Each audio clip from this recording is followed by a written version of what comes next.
തദ്ദേശ സ്വയംഭരണ തെരഞ്ഞെടുപ്പുകൾ സമാഗതമാവുകയാണ്.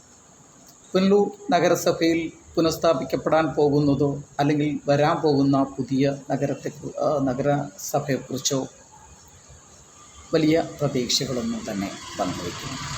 കാരണം ഈ രണ്ട് മുന്നണികളിലെയും സ്ഥാനാർത്ഥികളുടെ ലിസ്റ്റുകൾ പ്രഖ്യാപിച്ചപ്പോൾ വലിയ താപ്പാനകൾ തന്നെയാണ് ആ രണ്ട് മുന്നണികളിലും മത്സരിക്കുന്നത് എന്ന് മനസ്സിലാക്കും. നാടിൻ്റെ വികസനത്തിന് പകരം സ്വയം വികസനം മാത്രം കൈമുതലാക്കിയ ഈ നേതാക്കന്മാർക്ക് അല്ലെങ്കിൽ ഈ സ്ഥാനാർത്ഥികൾക്ക് പുനലൂരിനെ കുറിച്ച് ചിന്തിക്കാൻ കഴിയും എന്നെനിക്ക് തോന്നുന്നു.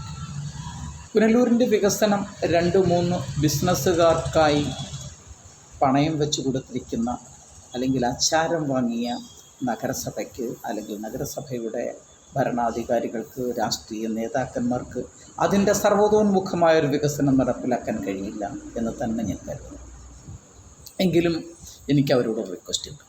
കല്ലടയാറിൻ്റെ അനന്ത സാധ്യതകൾ, തൂക്കുപാലം, പുനലൂരിലെ രൂക്ഷമായ കുടിവെള്ളക്ഷാമം, തൊഴിലില്ലായ്മ, സാംസ്കാരിക അപചയം, പുനലൂർ ബാലൻ ലൈബ്രറി, ഇതൊക്കെ നിങ്ങളുടെ ശ്രദ്ധയിലാണ്. സർവ്വമേഖലയിലും അഴിമതി കൊടികുത്തി വാഴുന്ന ഒരു ഭരണ സംവിധാനമാണ് വരുന്നത്. വോട്ടർമാരുടെ സ്റ്റാൻഡേർഡ് ഒരു പ്രധാന ഘടകമാണ്, അവർക്കുണ്ടാകുന്ന പ്രബുദ്ധത ഒരു പ്രധാന ഘടകമാണ്. ജീവിത സാഹചര്യം മെച്ചപ്പെടാതെ, ഒരിക്കലും ജീവിത സാഹചര്യം മെച്ചപ്പെടാതെ വല്ലപ്പോഴും കിട്ടുന്ന കിറ്റും അതുപോലെ തന്നെ ആടും കോഴിയും ഒക്കെ ഇലക്ഷനുകളെ നിർവചിക്കുമ്പോൾ പരാജയപ്പെട്ടു പോകുന്നത് ഇവിടെയുള്ള ജനാധിപത്യത്തിൻ്റെ നിർവചനങ്ങൾ തന്നെയാണ്. പുനലൂരും ഇതൊക്കെ തന്നെ ആവർത്തിക്കപ്പെടുന്നു, അതിന് സംശയമില്ല. ഭൂമാഫിയ തന്നെ പുനലൂരിലെ ഭൂമാഫിയയുടെ അടിമകളാണ് പുനലൂരിലെ മിക്ക രാഷ്ട്രീയ പ്രവർത്തകരും അടിമകളും ഒക്കെ. ഇവരുടെ കയ്യിൽ നിന്ന് കിട്ടുന്ന പിരിവുകൾ മാത്രമാണ് പ്രധാനപ്പെട്ട രാഷ്ട്രീയ പാർട്ടികളുടെ ഉപജീവന മാർഗം. ഇവർക്ക് എന്ത് ചെയ്യാൻ കഴിയുമെന്നൊന്നും ഞാൻ പറയും. അംബാനിയും അദാനിയും എങ്ങനെയാണോ ഇന്ത്യ സ്വന്തമാക്കിയത്, അതുപോലെ തന്നെ പുനലൂരിലെയും ഫ്രോഡുകളായ ചില ആൾക്കാർ ചേർന്ന് രൂപീകരിച്ച, അവിടെ സാംസ്കാരിക പ്രവർത്തകരും രാഷ്ട്രീയക്കാരും ഉദ്യോഗസ്ഥരും അതുപോലെ തന്നെ മാധ്യമപ്രവർത്തകരും ചേർന്ന് രൂപീകരിച്ച ഇത്തരത്തിലുള്ള ഒരു സംഘം പുനലൂരിൻ്റെ വികസനത്തിനെ ഹൈജാക്ക് ചെയ്തുകൊണ്ടേയിരിക്കും. അതിനകത്ത് യാതൊരു സംശയവും ഇല്ല. ആര് ജയിച്ചാലും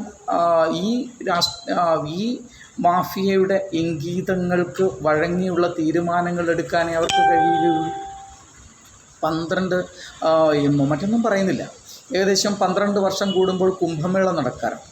അതുപോലെ 5 വർഷം കൂടുമ്പോൾ നടക്കുന്ന ഒരാഘോഷമായി മാത്രം ഇപ്പോൾ ഈ തെരഞ്ഞെടുപ്പിനെയും അതുപോലെ തന്നെ ഇലക്ഷനുകളെയും കാണുന്നതാണ് എനിക്കിഷ്ടം. വോട്ടർമാർ പ്രബുദ്ധരാകാത്ത കാലത്തോളം ഒരു കാലം വരാതെ ഇവിടെ ജനാധിപത്യം ഒരിക്കലും രക്ഷപ്പെടില്ല. വലിയൊരു തെറ്റും ചെറിയൊരു ശരിയും മാത്രമാണ് ഇവിടെ ജനാധിപത്യത്തിന് ഉള്ളത്. പുനലൂരിൻ്റെ വികസനത്തിന് ഒരുപാട് കാര്യങ്ങൾ ഇവർ ചെയ്യണം. 2-3 കെട്ടിടങ്ങൾ കെട്ടിയിട്ടാൽ 2-3 കെട്ടിടങ്ങൾ വന്നാൽ MP-മാരുടെയും MLA-മാരുടെയും ഫണ്ടുകളൊക്കെ ഉപയോഗിച്ച് കുറച്ച് കെട്ടിടങ്ങൾ മാത്രം കെട്ടുന്നതാണ് വികസനം എന്ന് കരുതി പോകുന്നു ഇവർ. വലിയ സ്കൂളുകൾക്ക് കെട്ടിടങ്ങൾ മാത്രം നിർമ്മിക്കുന്നതാണ് വികസനം എന്ന് കരുതി പോകുന്നു ഇവർ. അതൊന്നുമല്ല. വികസനത്തിന് ആവശ്യമായ ഇൻഫ്രാസ്ട്രക്ചർ ആദ്യം ഉണ്ടാക്കിയതിന് ശേഷം അതിനുള്ളിൽ നടപ്പിലാക്കേണ്ടുന്ന ചില പ്രധാനപ്പെട്ട പ്രവർത്തനങ്ങൾ, ആ പ്രവർത്തനങ്ങൾ ഒക്കെ ഒരു മികച്ച ബോധ്യമുള്ള രാഷ്ട്രീയക്കാരൻ മനസ്സിലാക്കി ഇടപെട്ടെങ്കിൽ മാത്രമേ ഒരു പ്രദേശം സർവ്വതോന്മുഖമായി വികസിക്കുകയുള്ളൂ. ജനങ്ങളുടെ ജീവിത സാഹചര്യം മെച്ചപ്പെടുന്നതാണ് ഏറ്റവും പ്രധാനപ്പെട്ട ഭാഗം. രൂക്ഷമായ തൊഴിലില്ലായ്മയെ നിങ്ങൾക്കെങ്ങനെ നേരിടാൻ കഴിയും? തൊഴിലില്ലായ്മ വേതനം കൊടുത്തുകൊണ്ടല്ല, തൊഴിലില്ലായ്മയെ നിങ്ങൾ ഇല്ലായ്മ ചെയ്യേണ്ടത്. വളരെ കൂടുതൽ ആൾക്കാർക്ക് തൊഴിൽ നൽകാൻ കഴിയുന്ന സംരംഭങ്ങൾ ഇവിടെ ആരംഭിക്കേണ്ടതുണ്ട്. അല്ലാതെ കുറച്ച് കെട്ടിടങ്ങൾ വാങ്ങാൻ ഭൂമാഫിയെ സഹായിക്കുന്നതല്ല വികസനമെന്ന് പറയുന്നത്. വികസനത്തിന് ഇറങ്ങി തിരിച്ചിരിക്കുന്നു എന്ന് പറയുന്ന ഈ ബിസിനസ്സുകാരും പറയുന്നത് ഇത് തന്നെയാണ്. അവർ വികസന സംരംഭങ്ങളൊന്നും പുനലൂരിൽ തുടങ്ങിയിട്ടില്ല എങ്കിലും കുറച്ച് കെട്ടിടങ്ങൾ വാങ്ങി അതുപോലെ തന്നെ കുറച്ച് സാംസ്കാരിക പ്രവർത്തകരെ കൂട്ടി നിർത്തി അവരോടൊപ്പം നിർത്തി അവയെയും ഹൈജാക്ക് ചെയ്യും. അവരിലൂടെ പ്രശസ്തി ഉണ്ടാക്കാൻ ശ്രമിക്കുന്നു. അവരിലൂടെ ഇതിനെതിരെ പ്രവർത്തിക്കേണ്ട മാധ്യമപ്രവർത്തകരെ എടുത്ത് ചോദിച്ചാൽ മാധ്യമപ്രവർത്തകരും ഇവരോടൊപ്പം തന്നെ കൂടുന്നു. ഈ ഫ്രോഡുകൾക്കൊക്കെ പൊന്നാടയണിയിക്കാനും അവാർഡുകൾ കൊടുക്കാനുമുള്ള ഒരു സ്ഥാപനങ്ങളായിട്ട് പത്രപ്രവർത്തകരുടെ യൂണിയനുകൾ തന്നെ മാറുന്നതിൽ എനിക്ക് വല്ലാത്ത വിഷമമുണ്ട്. കാരണം ഇതിനെതിരെയൊക്കെ പ്രതിഷേധിക്കേണ്ടത് നമ്മൾ മാധ്യമങ്ങളാണ്. പക്ഷേ ആ മാധ്യമങ്ങൾ ഇവിടെ സൈലൻ്റ് ആകുമ്പോൾ, ആ മാധ്യമങ്ങളൊക്കെ ഇവരുടെ പാട്ടുകൾ ഏറ്റുപാടുമ്പോൾ ഇവിടെ തകർച്ചയിലേക്ക് പൂർണ്ണമായും പോകുന്നത് ജനാധിപത്യമാണ്.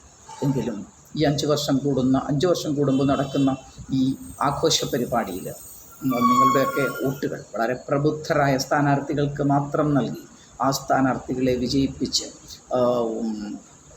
നല്ലൊരു നഗരസഭാ ഭരണം ഇവിടെ ഉണ്ടാകട്ടെ.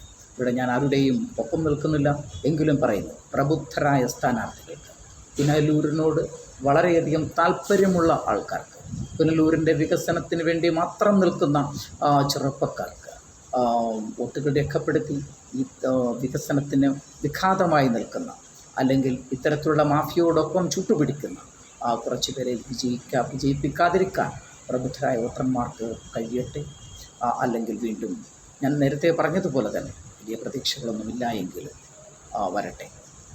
പ്രബുദ്ധരായ ഒരു ജനക്കൂട്ടം, പ്രബുദ്ധരായ ചെറുപ്പക്കാർ ഒക്കെ നമ്മളുടെ നഗരസഭയുടെ ഭരണത്തിൻ്റെ തലത്തിലേക്ക്, ഉന്നത തലത്തിലേക്ക് വരാൻ മാത്രം വീണ്ടും ഒരിക്കൽ കൂടി ആഗ്രഹിക്കുന്നു. പുനലൂരിനെക്കുറിച്ച് ഒരുപാട് സ്വപ്നങ്ങളുണ്ട്. ഇനിയും പല വീഡിയോകളിലായിട്ട് അത്തരത്തിലുള്ള പുനലൂരിൻ്റെ വികസനത്തിന് എന്തൊക്കെ വേണം എന്നുള്ളത് പുതിയ വീഡിയോകളിലൂടെ അവതരിപ്പിക്കുന്നതാണ്.